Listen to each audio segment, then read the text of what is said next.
ಮಾಜಿ ಪ್ರಧಾನಮಂತ್ರಿ H D ದೇವೇಗೌಡರ 93ನೇ ವರ್ಷದ ಹುಟ್ಟುಹಬ್ಬದ ಹಿನ್ನೆಲೆಯಲ್ಲಿ ಜೆಡಿಎಸ್ ಪಕ್ಷದ ವತಿಯಿಂದ ಮಂಡ್ಯ ನಗರದ ವಿದ್ಯಾನಗರದಲ್ಲಿರುವ ಶ್ರೀ ವಿದ್ಯಾಗಣಪತಿ ದೇವಾಲಯದಲ್ಲಿ ವಿಶೇಷ ಪೂಜಾ ಕಾರ್ಯಕ್ರಮವನ್ನು ಹಮ್ಮಿಕೊಳ್ಳಲಾಗಿತ್ತು. ಮನ್ಮೂಲ್ ನಿರ್ದೇಶಕ ಬಿ. ಆರ್. ರಾಮಚಂದ್ರು ಮಾತನಾಡಿ, ದೇಶ ಕಂಡ ಅಪ್ರತಿಮ ನಾಯಕ ಮಾಜಿ ಪ್ರಧಾನಮಂತ್ರಿ ಎಚ್ ಡಿ ದೇವೇಗೌಡ ಅವರು ರೈತರ ಬಗ್ಗೆ ಕಾಳಜಿ ಹೊಂದಿದ್ದು, ರೈತರ ಬಗ್ಗೆ ಧ್ವನಿ ಎತ್ತಿ ಹೋರಾಟ ಮಾಡಿದ್ದಾರೆ ಎಂದರು. ಎಚ್ ಡಿ ದೇವೇಗೌಡರಿಗೆ ರೈತರ ಬಗ್ಗೆ ಹೋರಾಟ ಮಾಡುವ ಶಕ್ತಿಯನ್ನು ದೇವರು ಕೊಟ್ಟು, ಅವರ ಸೇವೆಯನ್ನು ಇನ್ನೂ ಅಗತ್ಯವಿದೆ.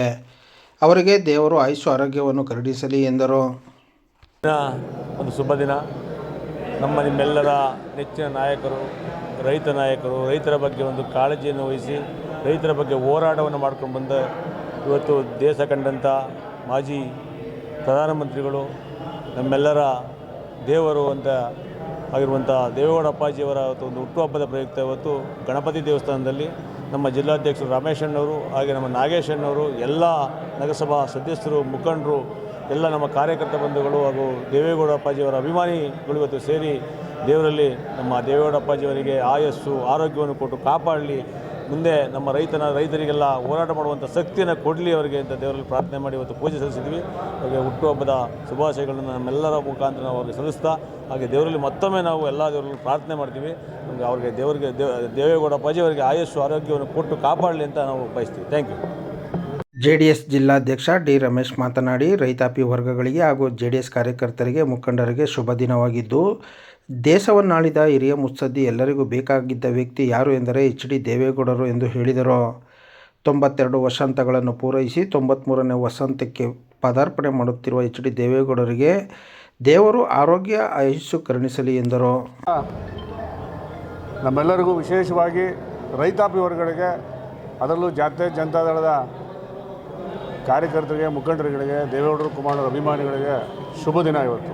ಕಾರಣ, ಈ ದೇಶ ಆಳದಂಥ ಹಿರಿಯ ಮುತ್ಸದ್ದಿ, ಮಣ್ಣಿನ ಮಗ, ಎಲ್ಲರಿಗೂ ಬೇಕಾದಂಥ ವ್ಯಕ್ತಿ ಯಾರಾದರೂ ಈ ಭಾರತ ದೇಶದಲ್ಲಿದ್ದರೆ ಅದು ಸನ್ಮಾನ್ಯ ಎಚ್ ಡಿ ದೇವೇಗೌಡ ಸಾಹೇಬರು. ಪೂಜ್ಯರ 92 ವಸಂತಗಳು ತುಂಬಿ ಇವತ್ತಿಗೆ 93ನೇ ವಯಸ್ಸಿಗೆ ಕಾಲಿಡ್ತಾ ಇರ್ತಕ್ಕಂಥ ಈ ಶುಭ ಸಂದರ್ಭದಲ್ಲಿ ಇವತ್ತು ರಾಜ್ಯಾದ್ಯಂತ ದೇವೇಗೌಡರಿಗೆ ವಿಶೇಷವಾಗಿ ಅವರಿಗೆ ಆರೋಗ್ಯ ಕೊಡಲಿ, ಅವರ ಸೇವೆ ಅವಿರತವಾಗಿ ದೇಶಕ್ಕೆ, ರಾಜ್ಯಕ್ಕೆ ಇರಲಿ ಅಂಥೇಳಿ ಇಡೀ ರಾಜ್ಯಾದ್ಯಂತ ಎಲ್ಲ ದೇವಸ್ಥಾನಗಳಲ್ಲಿ ಇವತ್ತು ಅವ್ರಿಗೆ ಆರೋಗ್ಯವನ್ನು ಕುರಿತು ಪೂಜೆಯನ್ನು ಮಾಡ್ತಕ್ಕಂಥ ಈ ಸಂದರ್ಭದಲ್ಲಿ ಇವತ್ತು ವಿಶೇಷವಾಗಿ ಮಂಡ್ಯ ನಗರದಲ್ಲಿ ಈ ಭಾಗದ ಮುಖಂಡರಾದಂಥ ರಾಮಚಂದ್ರ ಅವರು, ನಮ್ಮ ಅಧ್ಯಕ್ಷರು ನಾಗೇಶ್ ಅವರು, ಎಲ್ಲ ನಗರಸಭಾ ಸದಸ್ಯರುಗಳು, ಎಲ್ಲ ಮುಖಂಡರುಗಳೆಲ್ಲ ಸೇರಿ ಇವತ್ತು ನಮ್ಮ ವಿಶೇಷವಾಗಿ ಒಂದು ಪವಿತ್ರವಾದ ಜಾಗ ಇದು ಗಣಪತಿ ದೇವಸ್ಥಾನ. ಈ ದೇವಸ್ಥಾನದಲ್ಲಿ ದೇವೇಗೌಡರಿಗೆ ಆರೋಗ್ಯ ಕೊಡಲಿ, ಜೊತೆಗೆ ನಮ್ಮೆಲ್ಲ ನೆಚ್ಚಿನ ನಾಯಕರಾದಂಥ ಸನ್ಮಾನ್ಯ ಕುಮಾರಣ್ಣವರ ಆರೋಗ್ಯವನ್ನು ಕುರಿತು ಇವತ್ತು ಭಗವಂತನಲ್ಲಿ ಎಲ್ಲರೂ ಪ್ರಾರ್ಥನೆ ಮಾಡಿದ್ದಾರೆ. ಪೂಜ್ಯ ದೇವೇಗೌಡರು ಆರೋಗ್ಯವಾಗಿರಲಿ, ಅವ್ರ ಸೇವೆ ಮತ್ತು ಕುಮಾರಣ್ಣವ್ರ ಸೇವೆ ಈ ನಾಡಿಗೆ ಅವಿರತವಾಗಿ ಇರಲಿ ಅಂತೇಳಿ ಎಲ್ಲರೂ ಅವರ ಬಗ್ಗೆ ಶುಭವನ್ನು ಕೋರ್ತೀವಿ.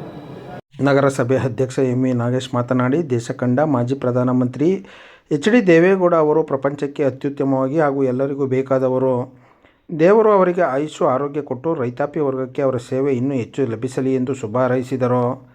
ಈ ಸಂದರ್ಭದಲ್ಲಿ ನಗರಸಭೆ ಸದಸ್ಯರಾದ ಟಿ. ಕೆ. ರಾಮಲಿಂಗಯ್ಯ, ಪುಟ್ಟಸ್ವಾಮಿ, ರವಿ, ಮಂಜುನಾಥ್, ಶಿವಲಿಂಗ, ಅನಿಕೆರೆ ನಾಗಪ್ಪ, ಕೆ. ಸಿ. ನಾಗಮ್ಮ, ಬೋರೇಗೌಡ ಸೇರಿದಂತೆ ಹಲವರಿದ್ದರು. ನಮಸ್ಕಾರ. ಈ ದಿನ ಏನು ನಮ್ಮ ದೇಶ ಕಂಡಂಥ ಉನ್ನತವಾದ ಒಂದು ಅತ್ಯುತ್ತಮ ವ್ಯಕ್ತಿ ಅಂತ ಹೇಳಿ ಏನು ಬಿರುದು ಕೊಟ್ಟಿದ್ದಾರೆ, ನಾವು ಅವ್ರನ್ನ ನಮ್ಮ ತಾತ ಅಂತ ಸ್ವೀಕಾರ ಮಾಡಿದ್ದೀವಿ. ಎಚ್ ಡಿ ದೇವೇಗೌಡರಿಗೆ ಆರೋಗ್ಯ ಕೊಟ್ಟು ಅವರ ಕುಟುಂಬಕ್ಕೆ ಇನ್ನೂ ಹೆಚ್ಚೆಚ್ಚಾಗಿ ದೇಶಕ್ಕೆ ಸೇವೆ ಮಾಡೋಕ್ಕೆ ಅವ್ರಿಗೆ ಅನುವು ಮಾಡಿಕೊಡ್ಬೇಕು ಅಂತ ದೇವರಲ್ಲಿ ಪ್ರಾರ್ಥನೆ ಮಾಡ್ಕೊಂಡು ಈ ದಿನ ಏನು ನಮ್ಮ ಜಾತ್ಯತೀತ ಜನತಾದಳದ ವತಿಯಿಂದ ಅವರಿಗೆ ಆರೋಗ್ಯ ಕೊಡಲಿ ಅಂತ ಏನು ನಾವು ದೇವರಲ್ಲಿ ಬೇಡ್ಕೋಬೇಕು ಅಂತ ಬಂದು ನಮ್ಮ ಜಿಲ್ಲಾಧ್ಯಕ್ಷರು ಹಾಗೂ ನಮ್ಮ ಮನ್ಮೂಲ್ ರಾಮಚಂದ್ರನವರೆಲ್ಲ ಒಗ್ಗೂಡಿ JDS ಕಾರ್ಯಕರ್ತರು, ನಮ್ಮ ನಗರಸಭಾ ಸದಸ್ಯರು ಒಳಗೊಂಡಂತೆ ಅವರು ನಮ್ಮ ದೇಶಕ್ಕೆ ಅಂದರೆ ನಮ್ಮ ಪ್ರಪಂಚಕ್ಕೇ ಅತ್ಯುತ್ತಮ ವ್ಯಕ್ತಿ. ಏಕೆ ಅಂತ ಹೇಳಿದ್ರೆ ದೇವೇಗೌಡರು ನಮಗೆಲ್ಲ ಬೇಕಾದವರು. ಆದ್ದರಿಂದ ನಾವು ಅವರ ಹುಟ್ಟುಹಬ್ಬದ ಅಂಗವಾಗಿ ಎಲ್ಲರೂ ಮಂಡ್ಯ ಜನತೆ ಮತ್ತೊಮ್ಮೆ ಅವರಿಗೆ ಆರೋಗ್ಯ ಐಶ್ವರ್ಯ ಭಾಗ್ಯವನ್ನು ಕೊಟ್ಟು ಕಲ್ಪಿಸಿ ಅವ್ರ ಕುಟುಂಬದವರು ಇನ್ನೂ ಹೆಚ್ಚೆಚ್ಚಾಗಿ ನಮ್ಮ ಸೇವೆಗೆ ಅಂದರೆ ನಮ್ಮ ನಾಡಿನ ಸೇವೆಗೆ ಅನುವು ಮಾಡಿಕೊಳ್ಳಿ ಅಂತ ಹೇಳ್ತಾ ಎಲ್ಲ JDS ಕಾರ್ಯಕರ್ತರಿಗೆ ಒಳ್ಳೆಯದಾಗಲಿ ಅಂತ ಹೇಳ್ತಾ ಎಲ್ಲ ನಮ್ಮ ನಗರದ ಮಂಡ್ಯ ಜನತೆಗೆ ಶುಭವಾಗಲಿ ಅಂತ ಹೇಳ್ತಾ ಜೈ ಹಿಂದ್, ಜೈ ಕರ್ನಾಟಕ.